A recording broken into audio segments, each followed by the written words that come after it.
Donc, nous allons donner cette présentation à deux voix. Moi-même, Guillaume Piton, chercheur à INRAE au centre de Grenoble. C'est une présentation que j'ai notamment préparée avec Frédéric Liébaud, mon collègue, et puis aussi Myriam Flippo et Rose Rodier. Et donc, Nathalie Lenouveau, qui est chef du service eaux pluviales et GEMAPI de la métropole Nice-Côte d'Azur, interviendra sur la partie plutôt dommage, reconstruction, résilience du territoire, alors que je vais essayer d'apporter quelques éléments de réflexion et des éléments de description des effets de la tempête Alex, donc la tempête qui a eu lieu en octobre 2020, qui a touché de façon très très forte le territoire des Alpes-Maritimes. Je voudrais particulièrement remercier le service ONF-RTM des Alpes-Maritimes, qui est dirigé par Cécile Guittet et qui a apporté une très grosse contribution au travail qu'on va présenter aujourd'hui. Donc, là, le cas d'étude se concentre donc sur le département des Alpes-Maritimes. Vous avez ici une cartographie des bassins versants qui a été préparée par nos collègues du CEREMA. Et aujourd'hui, on va beaucoup parler des trois bassins versants en particulier qu'on a soulignés ici, la Tinée, et c'est la partie intermédiaire basse du bassin versant de la Tinée en particulier qui a été touchée, la Vésubie et la Roya. On va se concentrer sur cela, mais en réalité, le bassin versant du Var, qui descend jusqu'à Nice, Nice est ici à l'embouchure du Var, a subi lui-même une crue tout à fait significative. C'est juste que dans nos trois bassins versants en amont, c'était encore plus marqué. Alors, qu'est-ce qu'il s'est passé du coup pendant la tempête Alex? Eh bien, il y a eu énormément de pluie. Ce qu'on voit ici, c'est une cartographie basée sur les intensités de pluie qui ont été à l'origine mesurées par des radars, mais qui ont été corrigées par des levées au sol de tout un tas de pluviomètres de Météo France, mais aussi des pluviomètres italiens et des pluviomètres d'autres gestionnaires. C'est une reconstruction qui a été faite par Météo France. Elle est encore en discussion, mais je pense que ça capture assez bien l'ordre de grandeur de ce qu'on saisit. Et vous voyez qu'il y a des zones qui sont rouges. Les zones rouges, c'est des zones où il a plu plus de 500 mm de pluie en 24 heures.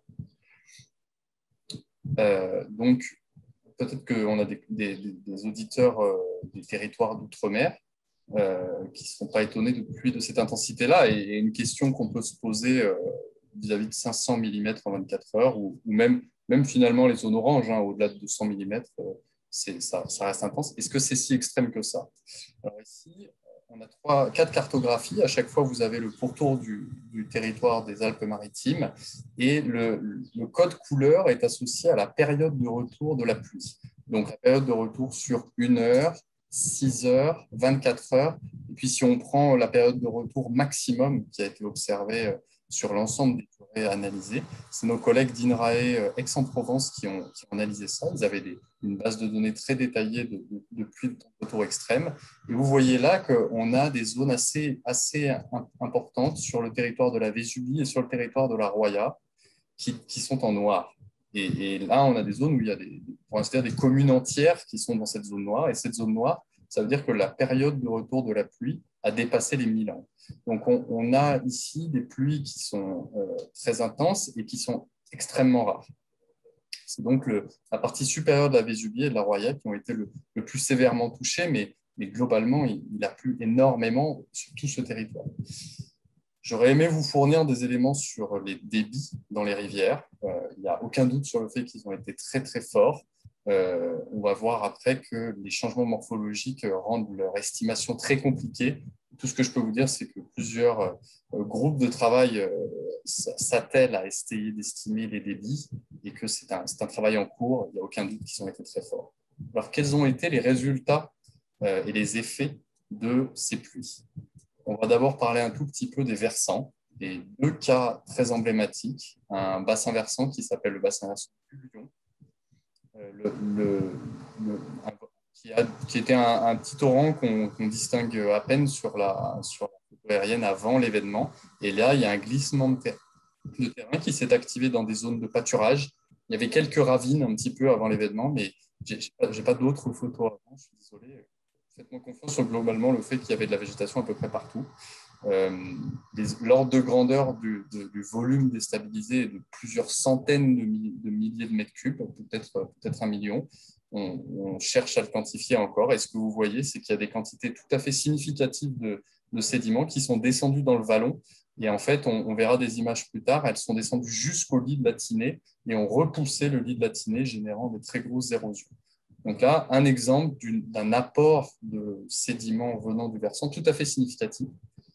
Ici, on est au niveau du tunnel de Tende qui va vers l'Italie. L'entrée du tunnel était ici et on y accédait par trois ponts qui n'existent plus. Un glissement de terrain sur une petite ravine latérale, là pareil, qui était tout à fait végétalisé avant l'événement, a été déclenché, a emporté les trois ponts avec lui. Et le lit de la Roya qui passe en dessous de la tête du tunnel. Ici, c'est le début de la zone de très forte activité du lit de la Roya. Et en aval, a emporté beaucoup de sédiments et a transféré une partie de cette charge sédimentaire. Ça, c'est les deux très grands glissements de terrain qu'on a repérés sur Alex, mais il y a une multitude de petits phénomènes de ce genre-là qui ont pu être observés sur l'ensemble du bassin versant. Alors, quel a été l'effet? Alors, les deux petites étoiles que vous voyez là, orange et bleu, je localise là le glissement de terrain du Lion et le glissement de terrain de Tende. Et donc, sur les effets qu'on peut voir, ici, ce que vous avez, c'est une photo aérienne à forte distance prise avant l'événement. Et si je vous demande où sont les rivières, eh bien, on peut juste simplement dire qu'on voit le lit du Var. Après l'événement, eh bien, le lit de la Vésubie ne fait aucun doute. Les gens de la Station spatiale internationale doivent savoir maintenant où est la Roya et où est la Vésubie. Et en aval, ici, on voit la Tinée qui commence à apparaître en aval du glissement du Lion. Ce qu'on peut distinguer du coup de manière générale, c'est que la Tinée a eu une grosse crue, mais l'activité géomorphologique a été particulièrement marquée en aval de la confluence avec le Lion. Sur la Vésubie, si on intercompare avant ou après, c'est ce qu'on a qualifié, nous, de métamorphose fluviale, parce que ce lit de torrent qui était à peine visible et qui parfois on n'arrivait pas à distinguer sous la canopée, est maintenant un lit en tresse sur plus d'une trentaine de kilomètres de long. Il y a un changement complet de la morphologie du cours sur des zones extrêmement extensives. Et puis sur le lit de la Roya, on a plusieurs zones de gorge qui contraignent encore latéralement la largeur du lit. Mais sur la Roya aussi, il y a eu émergence, apparition d'un faciès de rivière en tresse dans des endroits qui étaient pavés de blocs géants et qui l'étaient de mémoire d'homme. Donc un très grand changement au niveau des corridors fluviaux. Petit zoom sur le cours de la Vésubie, on avait la chance la métropole de Nice avait fait un LIDAR sur l'ensemble de ce territoire avant l'événement, en 2018. Et l'IGN a fait un levé LIDAR et orthophoto 2 jours après la crue. Donc, on a un aperçu extrêmement détaillé des changements morphologiques. En complément de ça, mon collègue Frédéric Liébaud a mené une digitalisation sur tout un tas de dates de photos aériennes de l'IGN. Et vous pouvez voir que même après-guerre, en 1948, le lit de la Vésubie ne se distingue pas. Il y a eu en 97 une crue centenale et on voit ici l'apparition d'une petite bande active qui avait emporté déjà à son époque une partie de la répisylve, et puis la cicatrisation progressive et la contraction de la bande active. Et puis là, vous voyez les différences entre la photo de 2017 et de 2020. Bon, bah oui, c'est normal qu'on puisse l'avoir depuis l'espace. Cette analyse, elle est assez impressionnante quand on regarde la largeur du fond de vallée. Le contour bleu que vous voyez ici, c'est ce qu'on aurait qualifié de fond de vallée. C'est ce qu'on qualifie de fond de vallée sur le lidar et les orthophotos avant la crue. Et en orange et rouge, ce que vous voyez là, en rouge, c'est le fond de vallée après la crue, et en orange, la bande active. Il y a des îles ici parce qu'il y a eu quelques forêts qui ont survécu. Et alors, le rive gauche, rive droite ont été inversées sur le profil que vous voyez en dessous, là, donc le rond est de ce côté-là. Et ce que vous pouvez voir, c'est que le cône de déjection du petit affluent rive droite a été entaillé sur plus de 10 mètres de haut en rive gauche, là. Et puis, c'est toute une partie du versant ici, sur près de 40 mètres de haut, qui a été élargi. Donc, cet événement, ce n'est pas seulement qu'il a emporté une partie des boisements et de la répisylve, il a élargi la bande active, mais en fait, il a élargi la vallée en elle-même. Il y a des parties entières de versants qui ont été recrutées, élargies. Si on s'intéresse du coup à l'échelle de la Vésubie, sur la surface de la bande active, donc l'ensemble du chenal, on a quelques points de repère là. En 1949, la Vésubie faisait peut-être 60-70 hectares sur l'ensemble de son cours, Vésubie plus ses deux affluents, Boréon et Madone. Il s'est passé des choses jusqu'à la crue de 97. On va faire la digitalisation. Là, on a récupéré les données récemment. En 97, crue centenale, la Vésubie a augmenté. Elle était passée à un peu plus de 100 hectares.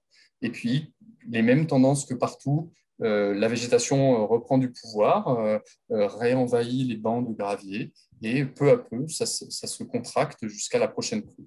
Et là, on a la tempête Alex. Et ce que vous pouvez voir, là, le trait en haut, là, c'était la largeur du fond de vallée. Et donc, on voit ici que la surface totale du lit de la Vésubie, du Boréon et de la Madone occupe quasiment tout l'ensemble du fond de vallée avant et après crue qui a été élargie.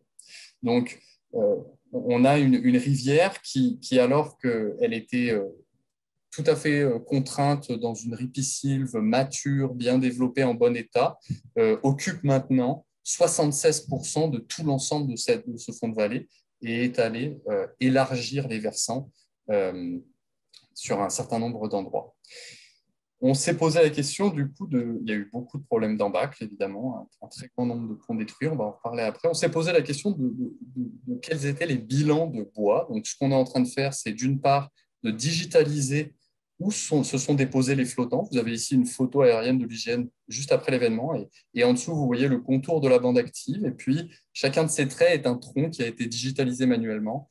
On en a déjà compté plus de 40 000 entre la Vésubie et la Roya.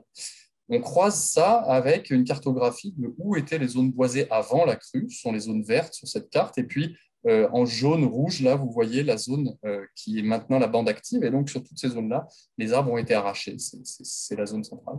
Et ce que vous voyez à droite, c'est un bilan longitudinal, c'est sur la Roya, c'est le travail de Master 1 de Myriam Flippo, et en fait, sur les près de 40 km de long de la Roya, en positif, ici, vous voyez le nombre d'arbres par tronçon de 200 mètres qui a été arraché. Les petits chiffres en négatif, ce sont le nombre de troncs qui ont été déposés. Vous voyez qu'on a beaucoup plus de positifs que de négatifs, beaucoup plus d'arbres arrachés que de troncs déposés. Le deuxième diagramme, c'est la même chose, mais en volume. Là, on compte les mètres cubes de bois arrachés, les mètres cubes de bois déposés. Et en fonction des hypothèses qu'on a de densité forestière, on travaille pour préciser là-dessus. On estime entre le rose et le vert qu'on a un volume exporté le long de la Roya qui est de l'ordre de 10 000 à 25 000 mètres cubes de bois. Donc, ce bois est allé en Italie, puis à la mer. Il y avait des photos très impressionnantes de bois mort sur les plages de Saint-Laurent-du-Var à Plaquis. Je vais passer maintenant la parole à Nathalie Lenouveau qui va nous parler des dommages et des autres aspects de gestionnaire. Merci. Oui, bonjour à tous. Donc, Nathalie Lenouveau, je suis la chef du service eau pluviale et GEMAPI au sein de la métropole Nice-Côte d'Azur. Donc, GEMAPI pour gestion des milieux aquatiques et prévention des inondations. C'est une nouvelle compétence obligatoire des établissements intercommunaux en France depuis 2018. Donc, c'est une compétence qui en soit relativement récente, même si les communes et les collectivités n'avaient pas attendu cette nouvelle organisation territoriale dans le domaine de l'eau, là, qui est très récente, pour s'attacher à la gestion des cours d'eau et à la prévention des inondations. Donc, la métropole, c'est un territoire de 49 communes, donc du Mercantour à la baie des Anges. Ça représente 500 000 habitants et on accueille effectivement chaque année sur notre territoire 10 millions de visiteurs. Donc effectivement, à Nice, le littoral est relativement bien connu. Et puis, on est unis à ce territoire des vallées, donc Tinée et Vésubie, au sein de cette intercommunalité. Donc, ce sont des communes, un territoire de vallée, donc avec un habitat beaucoup plus diffus et qui reste, je dirais, fondé initialement donc, sur une activité notamment touristique avec une forte attractivité et hivernale avec les stations de ski et estivale également avec toutes les activités liées à la nature. Et donc effectivement, cet épisode exceptionnel, la tempête Alex, est venu, comme l'a souligné Guillaume, transformer le paysage de ces vallées. Donc vous avez quelques illustrations qui sont proposées ici de cet effet de la morphologie de la rivière, de ce changement de morphologie sous l'effet des débits liquides et solides, comme l'a souligné Guillaume. Nathalie, est-ce que tu peux parler bien en face de ton micro, s'il te plaît, pour qu'on t'entende bien, parce qu'on a un peu un problème de son. Merci. Je vais me rapprocher. Voilà, donc la transformation qui est illustrée par quelques illustrations ici de dommages donc dans la Vésubie latinée et également la Roya.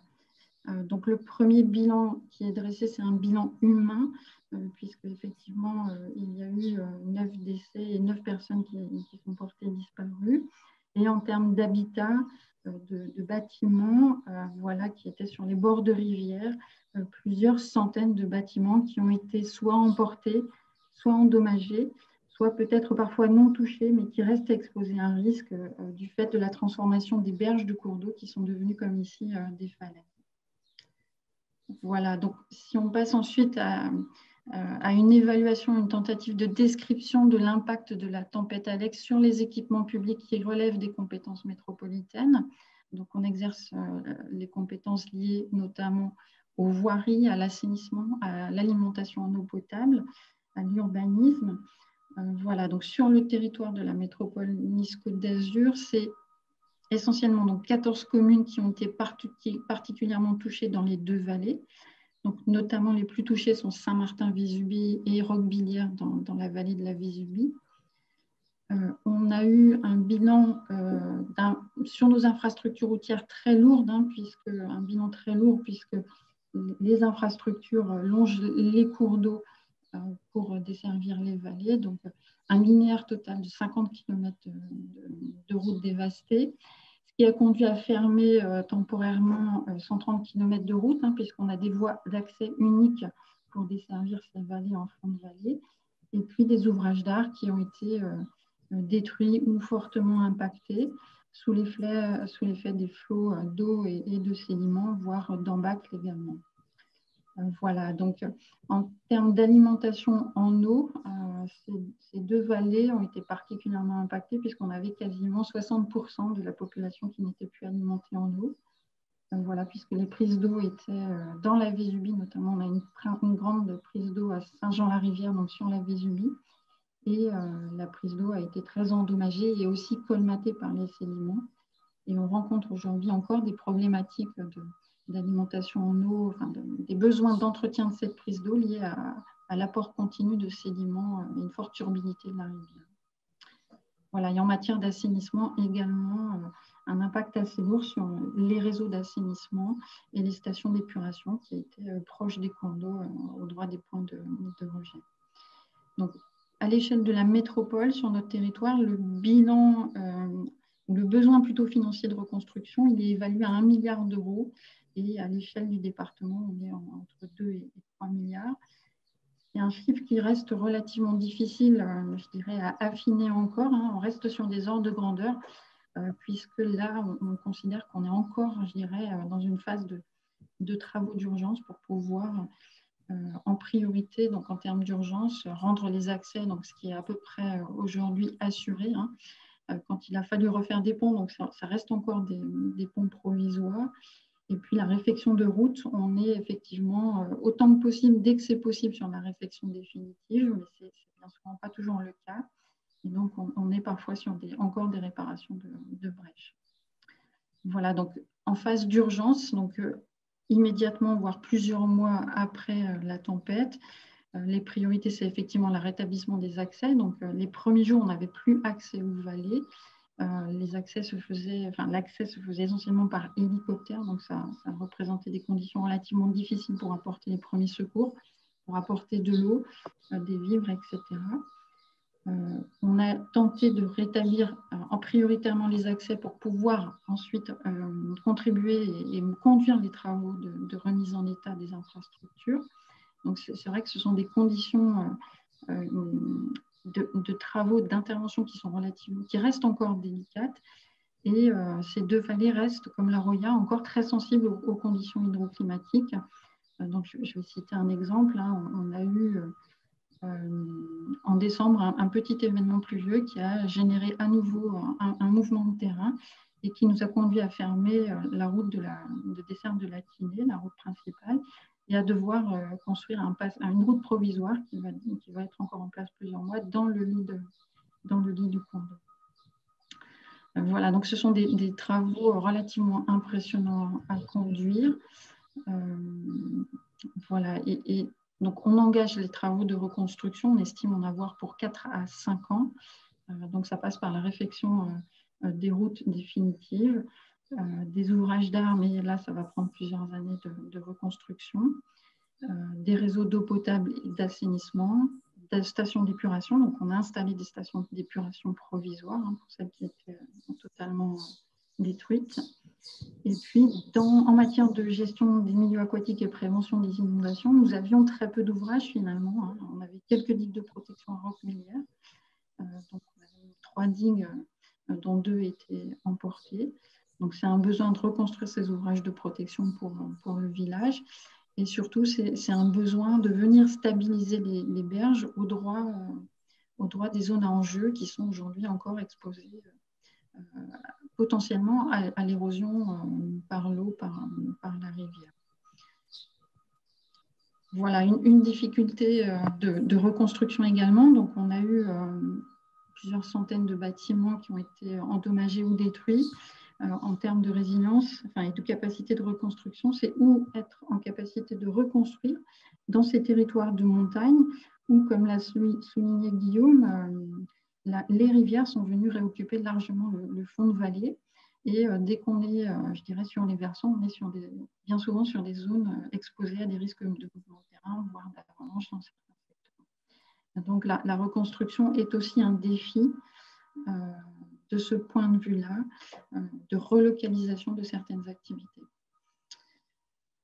Alors, sous l'angle de la résilience, donc, on peut déjà souligner qu'on a un territoire qui est fortement éprouvé depuis plusieurs années dans les Alpes-Maritimes. Donc, on s'apprêtait le 3 octobre. Parle bien devant ton micro toujours, Nathalie, s'il te plaît. Voilà, excuse-moi parce qu'on ne t'entend pas forcément bien en articulant bien. Merci. Je t'en prie. On s'apprêtait je dirais, marquer le 3 octobre dans les Alpes-Maritimes, c'est la journée départementale des risques majeurs et ça marque en fait la catastrophe qui était survenue déjà il y a 5 ans, le 3 octobre 2015, et qui avait particulièrement touché l'ouest du département. Voilà, donc fin 2019, on avait été également affecté par une série d'intempéries, 8 semaines consécutives d'intempéries avec sur certains bassins versants de la métropole jusqu'à 800 mm d'eau. Et voilà, et donc on était encore en phase dans certains secteurs de travaux de reconstruction, de réaménagement de protection de berges notamment. Et puis est venue en plus se rajouter, je dirais, à la tempête Alex, la crise sanitaire qui a fait que voilà, on a dû travailler cet hiver dans des conditions particulières de crise sanitaire, de confinement. Bien sûr, la reconstruction a été prioritaire, mais ça a accru une difficulté supplémentaire et d'autant plus pour ces territoires très affectés qui vivent des activités sportives hivernales, notamment du ski, ça a rajouté une dimension supplémentaire sociale et économique au drame que ces vallées ont vécu l'année dernière et voilà, qui continuent à les affecter. Alors, en termes de défis à relever, en fait, un premier défi, c'est évidemment la reconstruction des infrastructures dans des contextes de vallées qui sont, voilà, qui restent exposés aux risques, à différents types de risques, comme l'a évoqué Guillaume, et avec autant que possible un défi qui est de réemployer les matériaux que la rivière met à notre disposition. Puisque au vu de l'état des routes qui desservent les 2 vallées, on ne peut pas se permettre de venir encore solliciter par des défilés de transport de matériaux exogènes, notamment des enrochements, nos routes qui sont dans un état qui reste vulnérable. Voilà, sur le plan organisationnel, ça a évidemment demandé depuis le 2 octobre, et ça continue encore, une très forte mobilisation collective des services de l'État avec la nomination d'un préfet dédié à la reconstruction et puis tout un ensemble de cellules qui ont été mises en place sous l'égide des services de l'État et en particulier de la direction départementale des territoires et de la mer. Donc, par exemple, une cellule bâtimentaire, une cellule infrastructure routière, une cellule dédiée aux aménagements des cours d'eau, voilà, qui ont été mis en place et qui poursuivent leur travail. Donc, les collectivités sont fortement engagées. Je dirais, ça reste notre programme d'action et notre activité prioritaire depuis le 2 octobre. Voilà, une mobilisation également très forte des entreprises du territoire des Alpes-Maritimes depuis cette date.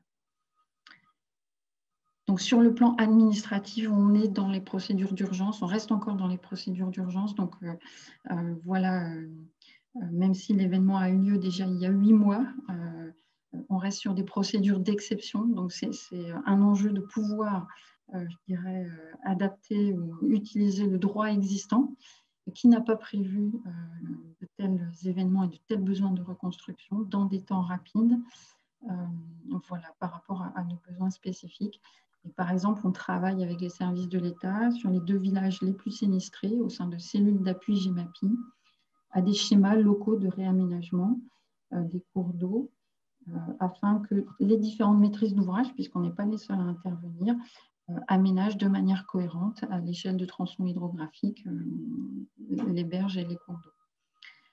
Voilà, donc un défi financier. Alors en France, il existe un dispositif de solidarité qui s'appelle la dotation de solidarité de l'État, qui est prévu au Code général des collectivités, mais qui ne vise que les biens des collectivités publiques non assurables.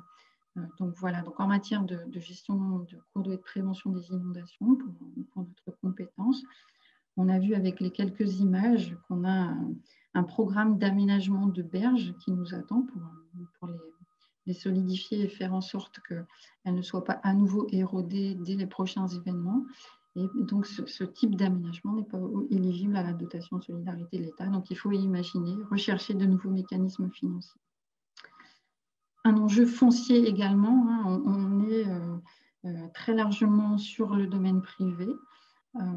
Voilà, donc c'est le principe du droit français. Hein, le cours d'eau appartient aux propriétaires riverains, donc avec quelques exceptions comme la basse vallée du Var, voilà, qui est le domaine public fluvial local. Ici, on a un défi qui est de pouvoir venir intervenir en domaine privé avec un parcellaire très fragmenté, voilà, tout en respectant le droit des propriétaires. Donc, on est en train d'essayer d'imaginer des procédures avec les services de l'État. Un défi très important pour nous également, et Guillaume l'a un petit peu entrouvert là avec sa présentation, c'est la gestion de la connaissance. Voilà, donc depuis la tempête Alex, il y a tout un process de retour d'expérience qui a été mis en place, d'état des lieux, de diagnostic. Donc il y a une très large production scientifique et technique, et l'enjeu pour nous, c'est de pouvoir mobiliser cette connaissance pour nous orienter dans nos programmes d'aménagement, que ce soit d'infrastructures routières, de prévention des inondations, d'assainissement. Voilà, et avec les incertitudes que va présenter Guillaume ensuite sur les perspectives de potentiel dynamique de la rivière à suivre.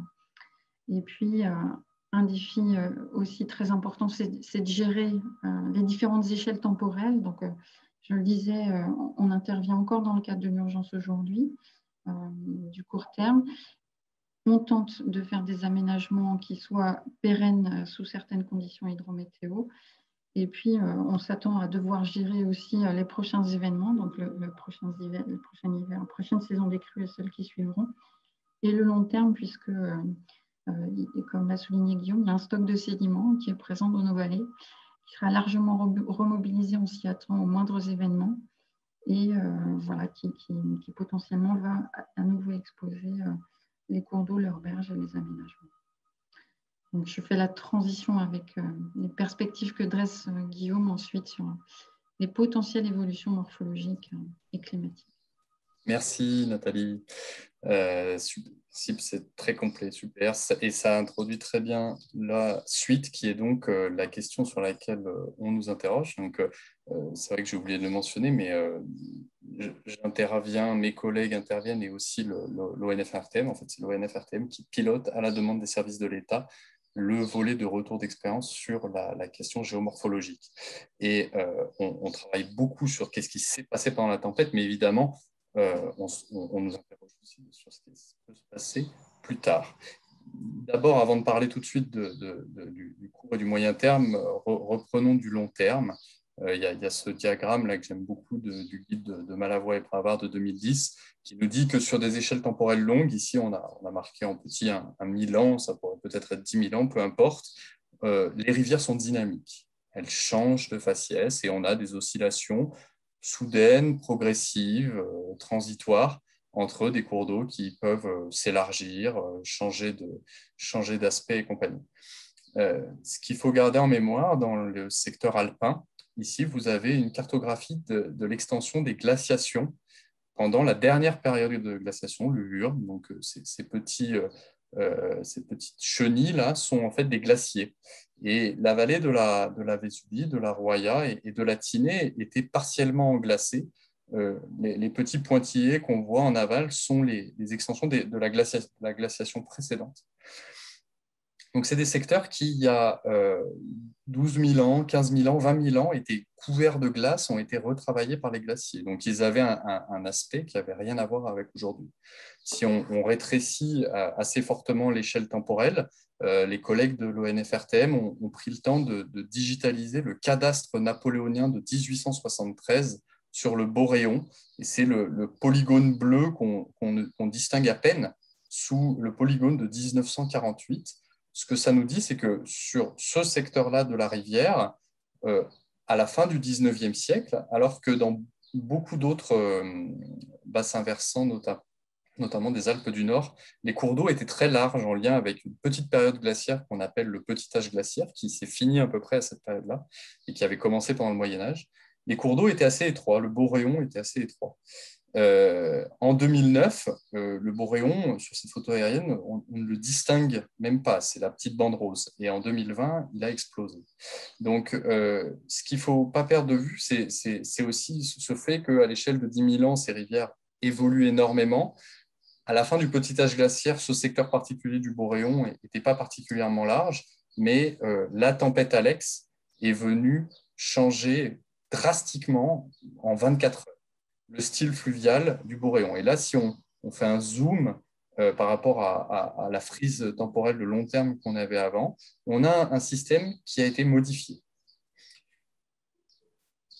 La question, c'est qu'est-ce qui va se passer à moyen terme, à l'échelle de quelques années, quelques décennies? Est-ce qu'on a un système qui est sur un nouveau point d'équilibre et qui va rester très large parce que les stocks sédimentaires ont été déstabilisés tellement en profondeur, les glissements de terrain ont été tellement modifiés que les sédiments vont durablement alimenter le faciès de rivière en tresse que la Vésubie a retrouvé en l'espace de 24 heures? Ou est-ce que, comme souvent, et comme j'ai montré au début de la présentation, on va avoir une rétractation progressive de la bande active, un retour à un état d'une rivière qui est relativement étroite? C'est difficile à dire. On a quelques événements paroxysmiques, des crues extrêmes qui ont eu lieu notamment en 1940 dans les Pyrénées occidentaux occidentales et sur le Guil, l'Arc et l'Ubaye en 1957, qui nous donnent des indices. Un facteur additionnel qui vient se mettre là-dessus, c'est le changement climatique. Et par rapport aux grandes tendances qui sont identifiées par les flèches vertes, là, on voit sur ce diagramme qu'il y a ces oscillations, la bande blanche. Et est-ce que l'hydrologie potentiellement aggravée, associée au changement climatique, va venir à certains endroits, peut-être même encore élargir le système et maintenir une dynamique très forte et un rivière en tresse, ou est-ce que ça va diminuer? C'est difficile à dire. En conclusion, donc, ce qu'on a montré dans cette présentation, c'est que la tempête Alex a touché les Alpes-Maritimes avec des pluies tout à fait exceptionnelles qui ont duré longtemps, et c'est un des facteurs qui explique les changements morphologiques. Il y a quelques activités de versant, des glissements de terrain notamment, qui ont vraisemblablement un petit peu entraîné un effet boule de neige en aval et qui a aggravé le phénomène. La Vésubie et dans une certaine mesure la Roya aussi ont subi des métamorphoses fluviales et un changement d'un cours d'eau étroit, extrêmement pavé, à des rivières alluviales en tresse, dont l'évolution reste à définir. Et localement, on parle de bombes météorologiques. Les dommages sont absolument exceptionnels et un nombre aussi important de d'enjeux détruits, des centaines de kilomètres de route, des centaines de maisons. C'est tout à fait extraordinaire et ça soulève beaucoup de challenges et de défis pour la reconstruction, à la fois du court terme pour gérer l'urgence et du plus long terme pour reconstituer une vallée qui est résiliente et qui ne sera pas de nouveau isolée du monde à chaque fois qu'il pleut de manière un peu significative dans le secteur. Je vous remercie pour votre attention. On a été plus long que prévu. Désolé.